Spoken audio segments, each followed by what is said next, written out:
Ó, não julgueis para não ser julgados. A Bíblia diz para não julgar. Ó, não julgueis. Quem nunca ouviu uma frase dessa, né, gente? A Bíblia diz para não julgar as pessoas.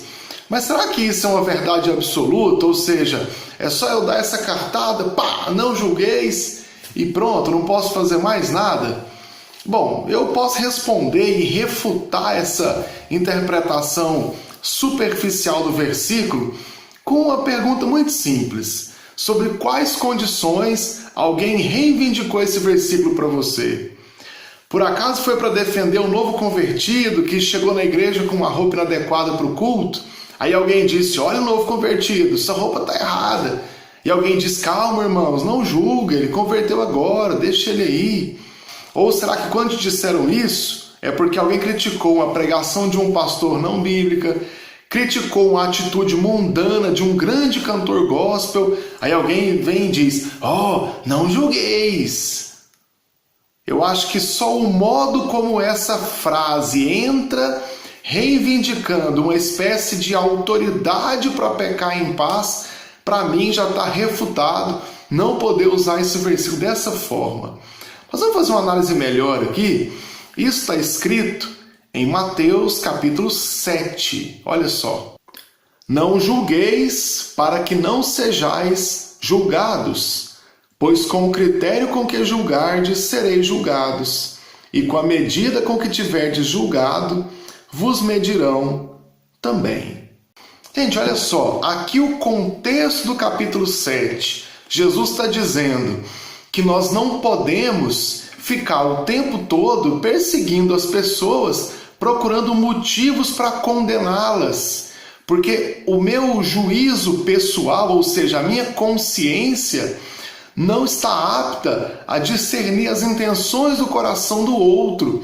E aí Jesus diz, olha só, nós estamos aqui criando briga entre os irmãos e vocês, ao invés de se amarem, vocês estão preocupados em apontar os defeitos uns dos outros. E aí Jesus fala, olha, não julga, para que ninguém possa também, de igual modo, julgar você. Eu posso comparar, por exemplo, com a parábola do filho pródigo.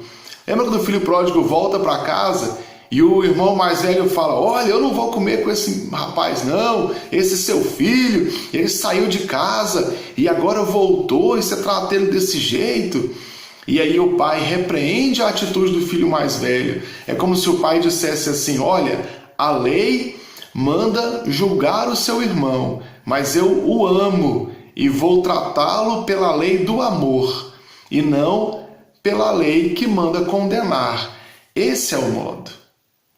Outro versículo muito utilizado é Romanos capítulo 2. Portanto, és indesculpável, ó homem, quando julgas, quem quer que sejas, porque no que julgas ao outro, a ti mesmo te condenas, pois pratica as próprias coisas que condenas. Aqui em Romanos é o seguinte, no capítulo 1, Paulo vai explicar que os gentios são pecadores. Mesmo sem ter a lei de Deus, o homem ainda é indesculpável, porque Deus colocou nele a centelha divina. Ou seja, mesmo sem revelação total de Deus, o homem tem consciência do que é certo e do que é errado, e escolhe fazer o errado. Então ele é culpado. No capítulo 2, Paulo direciona esse julgamento para os judeus. Enquanto os ímpios, os pagãos pecam sem lei, os judeus pecam com lei. Paulo está dizendo o seguinte, em minhas palavras, olha, vocês estão julgando os ímpios que pecam sem lei, mas vocês são piores que eles, porque vocês têm a lei de Deus e mesmo assim pecam. Vocês não têm o direito de julgar os pecados dos outros, sendo vocês mesmos pecadores. Olha só o contexto em que Paulo fala para não julgar.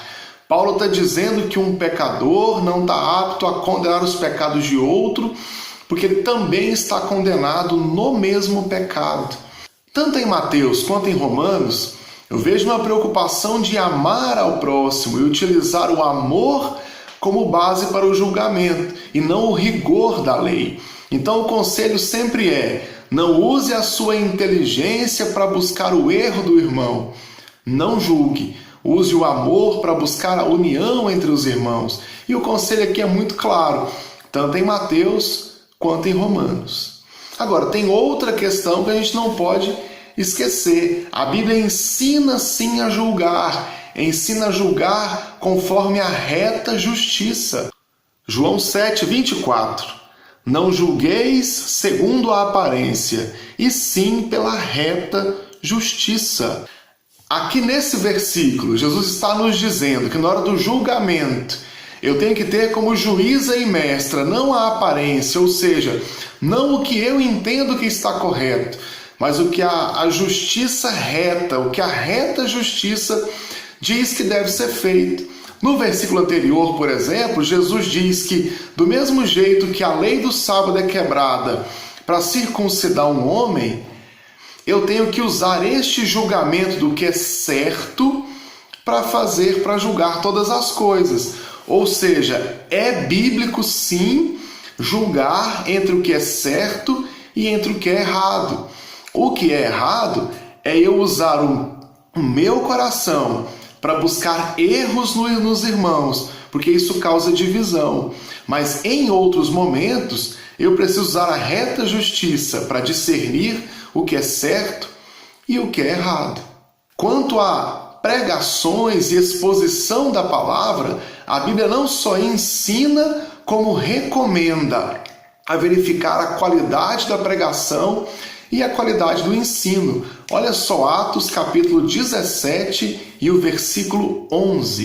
Ora, estes de Bereia eram mais nobres que o de Tessalônica, pois receberam a palavra com toda avidez, examinando as Escrituras todos os dias, para ver se as coisas eram de fato assim. Ou seja, Lucas, em Atos, está dizendo que aquela igreja da cidade de Bereia, os bereanos, eram melhores que os de Tessalônica, porque quando eles ouviram a pregação, eles foram na Bíblia para examinar se a pregação dos apóstolos estava certa, ou seja, de acordo com a Bíblia. O que é examinar? É julgar. Eles ouviram a pregação, foram na Bíblia, checaram se estava de acordo com a Bíblia e então receberam a pregação. Ou seja, se a pregação não tivesse de acordo com a Bíblia, ela seria rejeitada. E os crentes de Bereia eram nobres por causa desse julgamento que fizeram sobre a pregação. Então, qual é o ensino bíblico aqui? Jamais julgar com a intenção de menosprezar os irmãos, mas julgar à luz das Escrituras, para saber se o ensino está certo, se o que está sendo pregado está de acordo com a Bíblia, porque a Bíblia é juíza e mestra das nossas vidas. Ela está apta a julgar, uma vez que à luz da Bíblia eu pretendo discernir se a pregação é boa ou ruim, se o conselho é bom ou ruim. Então qualquer um está apto a julgar, porque julga à luz das Escrituras. O resumo é, eu não posso usar a minha consciência para julgar, porque eu também sou pecador e eu posso não enxergar que em mim existe um pecado pior ainda. E essa busca em encontrar defeito no irmão é um erro gravíssimo e que dentro da igreja não pode acontecer. Por outro lado, eu preciso julgar a qualidade do ensino, a qualidade da pregação, a qualidade da música que vem sendo pregada e cantada dentro da minha igreja, porque nenhum ensino pode vir em desacordo com as Escrituras. Uma vez que não está de acordo com as Escrituras, nós podemos julgar e refutar todo e qualquer ensino.